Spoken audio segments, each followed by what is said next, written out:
I want to find the velocity at state 2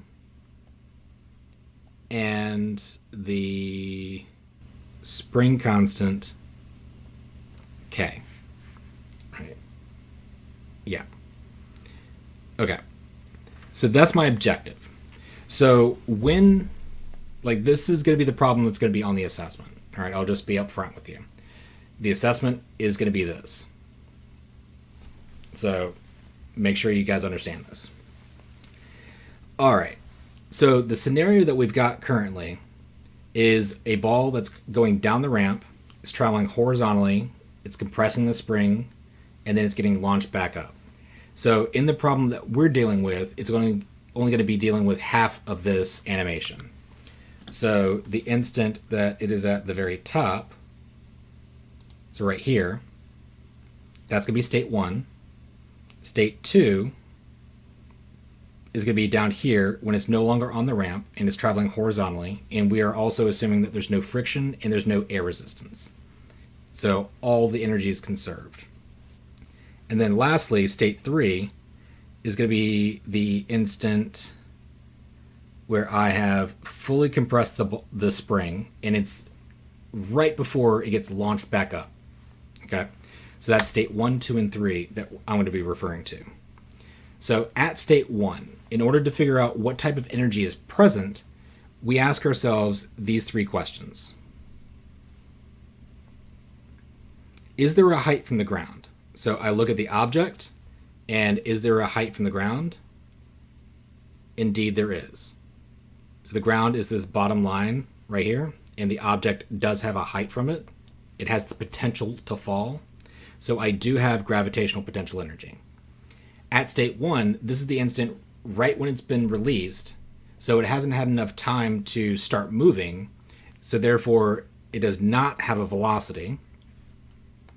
And then third, is there a spring that's being compressed or stretched by the object? The spring is over here, the object is over here. It is not being compressed or stretched, so there is no elastic. So the type of energy that is at state 1 is going to be gravitational. So that's the energy at state 1. State 2 is when the ball is at the bottom of the ramp. So it is traveling across the ground, and again, no air resistance and no friction. So we ask ourselves these 3 questions again. Is there a height from the ground? It is rolling across the ground, so no, there is no height. Does the object have a velocity? When I've reached the bottom of the ramp, obviously I'm going to have a velocity. And for this, the spring being compressed or stretched, it's not even touching it, so no, there is no elastic energy. So I have kinetic present at state 2. Cool. State 3 is when the spring has been fully compressed and it's the instant right before it gets launched back in the other direction. So is there a height from the ground? No. And this is the part where people get a little confused. So if I was traveling to the right and I have fully compressed the spring and it can no longer get compressed anymore, that means that my velocity has slowed down to the point where I'm getting ready to get launched back. So if I had a velocity versus time graph, like this, my velocity would be going slower, slower, slower, and then it would hit 0, and then this would be negative, this is positive, and we're assuming that going to the right is positive. If I was traveling, I'm slowing down, I stop, and as time continues, it should be a lowercase, I now have a negative velocity, but it's increasing in value. Like the magnitude is increasing, so I'm going to be traveling back this way, and I'm going to be speeding up as I'm still making contact with the spring. So, in a nutshell, when the instant I have completely compressed the spring as far as it can go, my velocity is 0, and it's getting ready to become negative, or it's about to go in the opposite direction. So no, I do not have a velocity at state 3. Spring being compressed or stretched, obviously yes. So I have U elastic at state 3. Cool.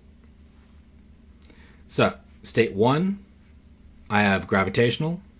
State 2, I've got kinetic. And lastly, state 3, I have elastic. So what we're going to do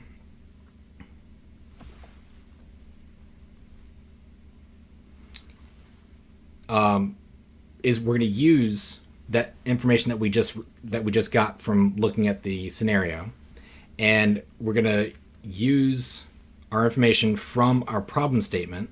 So this is what you guys are being graded on. Are you able to extract the knowns and the finds from the problem statement? So typically when I give you guys a word problem, I will bold any of the values that are associated with a variable. So make sure you take note of that. So in this problem, I give you the mass, I give you the acceleration due to gravity, I give you the height at state 1, and I give you how much the spring is compressed.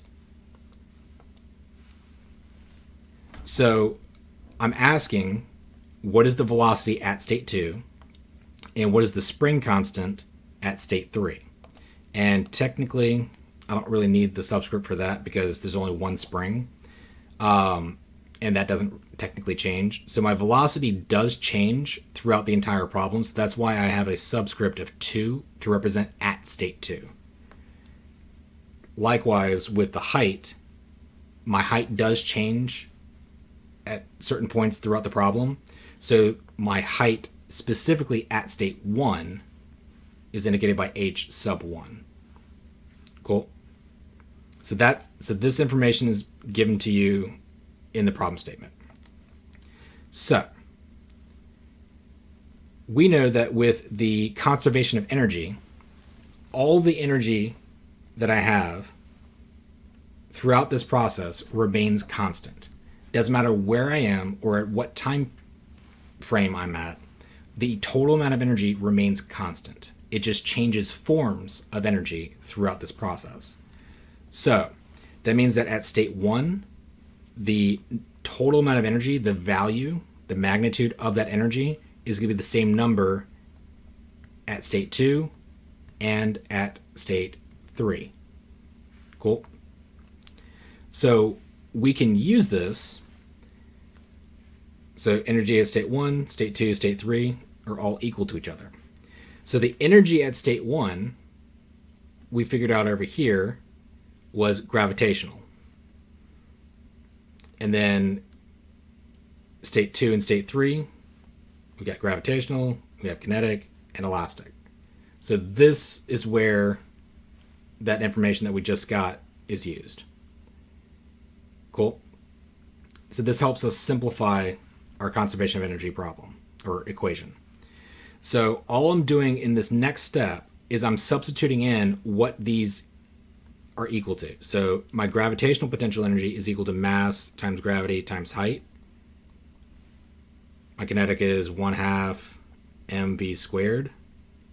And elastic is 1/2 spring constant delta x squared. So all I'm doing is I'm bringing those guys down right here. So this is equal to that, like that. Cool. So this is our, I'll say, final form of our conservation of energy formula or expression. So what we can do is we can look at our finds. So let's make let's decide which one we want to solve for first. So let's just go with the velocity at state 2. If I want to solve for that, I look at my conservation of energy equation. Velocity at state 2 is right there. And if I set this portion equal to this portion, would I be able to get a number? The answer is no. I have one equation. So I would have this expression right here. But I have two unknown values. Okay? So it's unsolvable if I do it that way. But if I do it like this, where I set state 1 equal to state 2, I know everything that's over here. If I look back up in my knowns, I know M, I know G, and I know H. So I know all the values for that. So this side is good to go. And the only thing that I don't know, in this case, would be my velocity at state 2. So let's go ahead and kind of copy this down and see if we can solve it. My mouse, okay. Copy that. So I'm going to solve for V2. So whenever I'm solving for something, I like to put it in a box and to kind of emphasize that I don't want anything to happen to that. So I want to get V2 by itself. Now the subscript 2 just represents at state 2. It's not a square or anything like that. Just want to make that clear. So I want to get rid of this 1/2. I want to get rid of the mass, and I want to get rid of that square. So there's going to be 3 different things that we're going to do. Let's first take care of this 1/2. So if I do 2 times 1/2, that makes this part go to 1. And 1 times anything is just 1. Or just that anything. So if I do that on that side, I must do it on this side. And then I've got mass times V2 squared. I don't want the mass, so I divide by mass. Divide by mass. So it cancels out over here. And it looks like it cancels out over here too. And I'm going to clean this up. A little bit easier to read. So I get 2 times acceleration due to gravity times h1 equals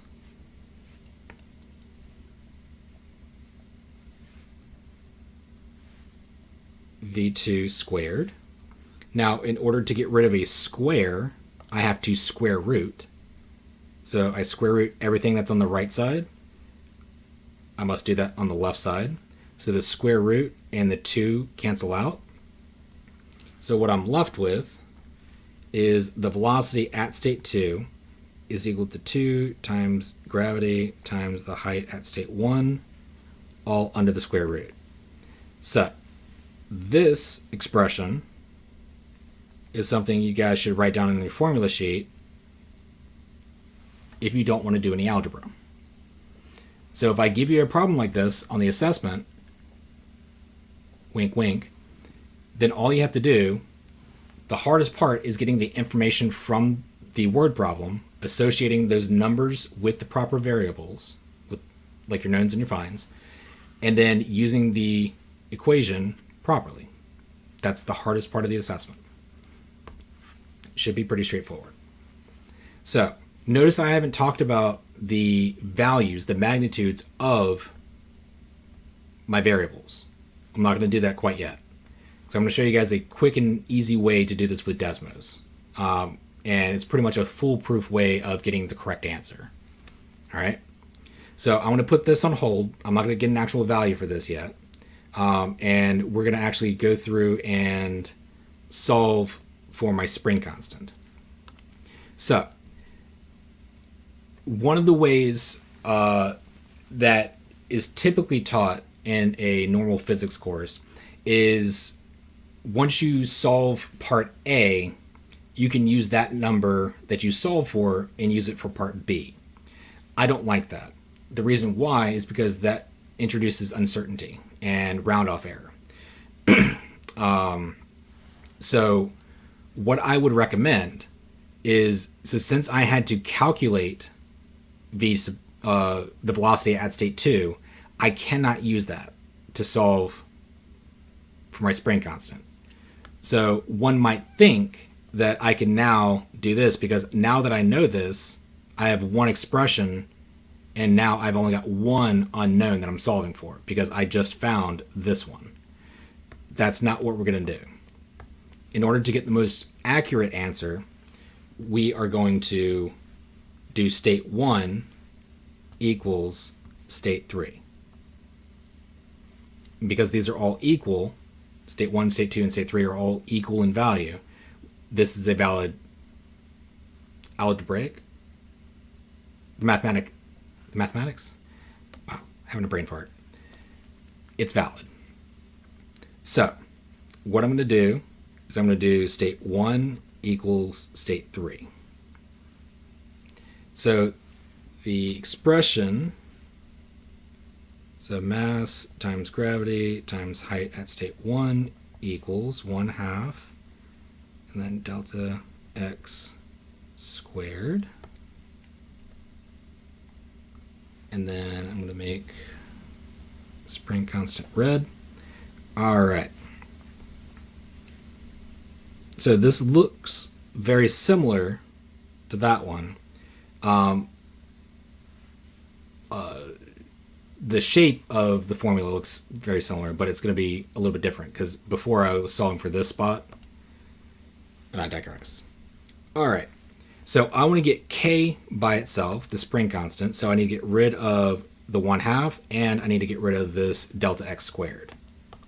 So just like the last one, 2 times 1/2 makes this part go to 1. And then I've got k times delta x squared. So divide by delta x squared. That cancels over here. Divide by delta x squared. And I've got k by itself now. So this one was a little bit quicker. So I get 2 times mass times gravity times h1 over delta x squared. And again, this is an equation that you should write down so you can use for later.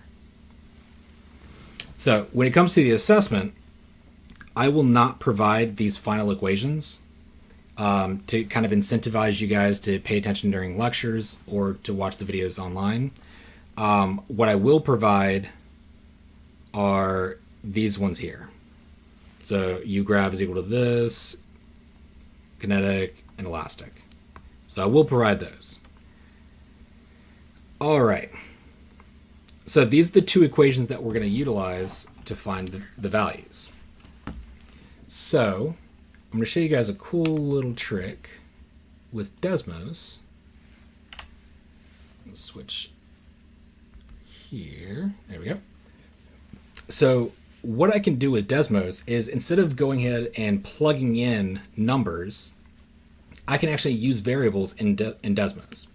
So to start off simply, I want to kind of replicate this. So the square root of 2 times g times h. So if I go back to over here, I can do the square root of 2 times g times h. Now the h sub 1 that I have over here, that's again just indicating that it's at state 1, and since we're just trying to get a value, we don't necessarily need that in Desmos. So what Desmos allows us to do is, if you'll see this little thing right here pop up and it says add slider. So anytime we put a variable in there, what Desmos, one of the features of Desmos is I can modify the value of that variable very easily. So once I have made sure that my expression looks identical to the one that I've currently got, then I can plug in my values. So if I click all right here and I go back up and I look at my knowns for the acceleration due to gravity, little g, I've got 10. So I'm going to put 10 in. All I do is click right here, make that 10. And then for the height, I have 20. So I'm going to put 20 right there. And Desmos will automatically calculate your answer. So the velocity at state 2, if my height was 20 meters and the acceleration due to gravity is 10, now it's 10 in my class because it keeps the math easy, we end up getting 20. So what that means is, go down here, the velocity at state 2 is equal to 20 meters per second. And that's the answer. I saw Iverson come in. Let me grab him for attendance. All right. And we're almost done. So this one here, I do want to make bring your attention to something on this. So because Desmos is a more of a graphing kind of website, you can't necessarily use the letter X because X is something that's kind of hard coded in there to be a variable that you can't modify. So let me explain what I'm talking about.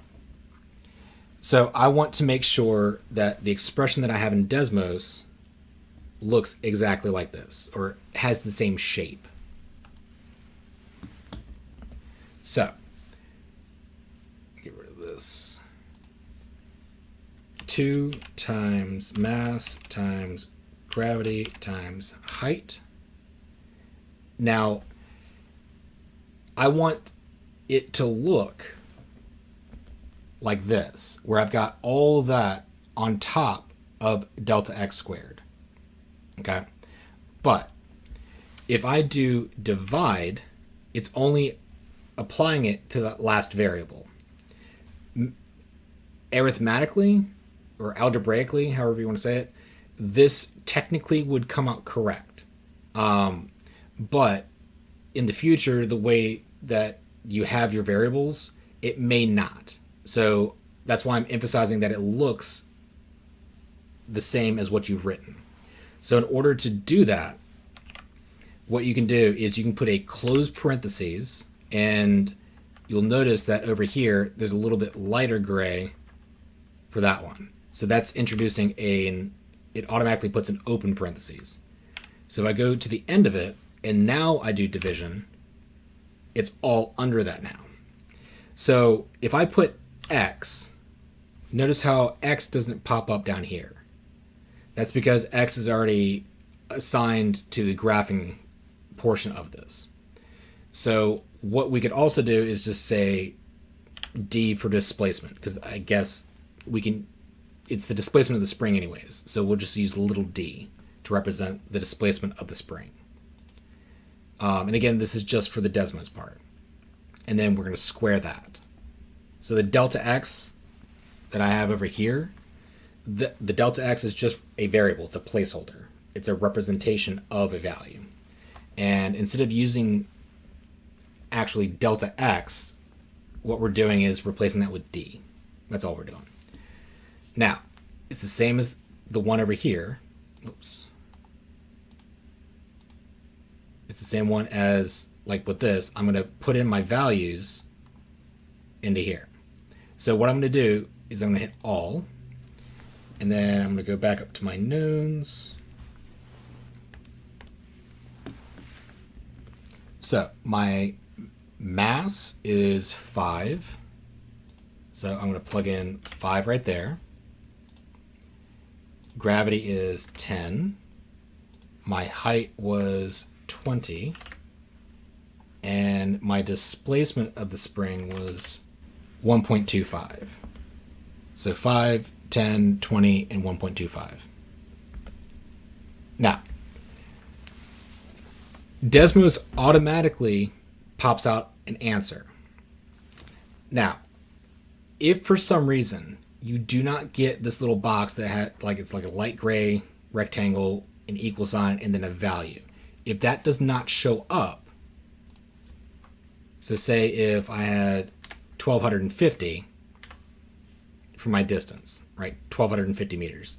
It's not possible, but notice how I get a value here. If for some reason you don't have this, it's because you put a comma. Notice how it's no longer there. If you put a comma in to represent like the groupings of like hundreds, thousands, millions, and all that, if you put a comma in there, Desmos doesn't like it. Do not put commas in your work. All right, so we're back to what we had before, so 1.25. So we have 1280.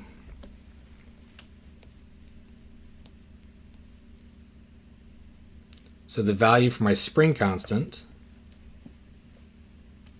at state 3, so spring constant is 1280